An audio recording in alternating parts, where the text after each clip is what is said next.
นางโมโมเอถุงยาก็ฮักแดงลูกเซนสายใจที่เมืองเกาะกรุงเทพใหม่สงขลาเมื่อในเป็นวันที่31เดือนธันวาคมที่12ปี2025ในตอนในที่อ่อนออกพี่น้องค่ะมารับถอมด้วยข่าวง่าวเปิงเป็นดีเมืองเกาะกรุงเทพเนี่ยค่ะเนาะเมื่อในกำเหลียวข่าววันที่31ในมีข่าวง่าวออกมาว่าตั้งฝ่ายภูมิพลพรดีห้องปลิกดูสิทธิ์ไล่รับตึงลัดว่ามีลองพิดหม้อกันตีห้องคาดอันมีไว้อยู่ดีอพาร์ตเมนต์ตีหนึ่งที่เมืองเกาะกรุงเทพในข่าว ลองได้ก็เป็นกว่าเมื่อค่ำคืนวันที่30เข้ายามกลางคืนลึก10โมงปลาย40มินินะคะ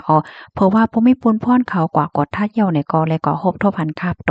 นางโมโมเออายุไล28ปีเป็นคนเมืองโฮมตุ้มนอนรู้สึงสาใจว่าอยู่ที่ในห้องนั่นนะคะเพราะว่ามาถ่อมด้วยจื้อได้ก็เรียบได้เป็นใต้ค่ะนะที่นั่นในก็ฮบทบญาโพจ่ายจื้อห้องว่านายอดิสายอายุไล24ปีเป็นคนไทยเนี่ยค่ะมันใจก็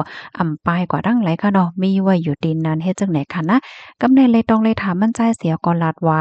ยอมรับว่าเป็นก็ฮักกันดังนางโมโมเอค่ะและเลยเฮ็ดกว่าเตะลองตั้งที่อันเฮ็ดกว่าที่ก็ฮักได้ก็ย้อนเปิดขาสองก็ในพีดหม้อกันมั่นใจในเขียนนางโมโมเอนั่นน่ะเนาะก็ว่าฝ่ายนางยิ่งในเด็กกว่ามีก็ฮักไม่เที่ยงในเสเลยจังเลยพีดหม้อกันเฮาแฮงเสถึงขั้นตีเอาตั้งเอ็นแห้งเหี่ยวก็เฮ็ดดีก็ฮักกว่าถึงที่ปอ รู้สึกสะใจกว่าว่าหนังไหนเนี่ยค่ะ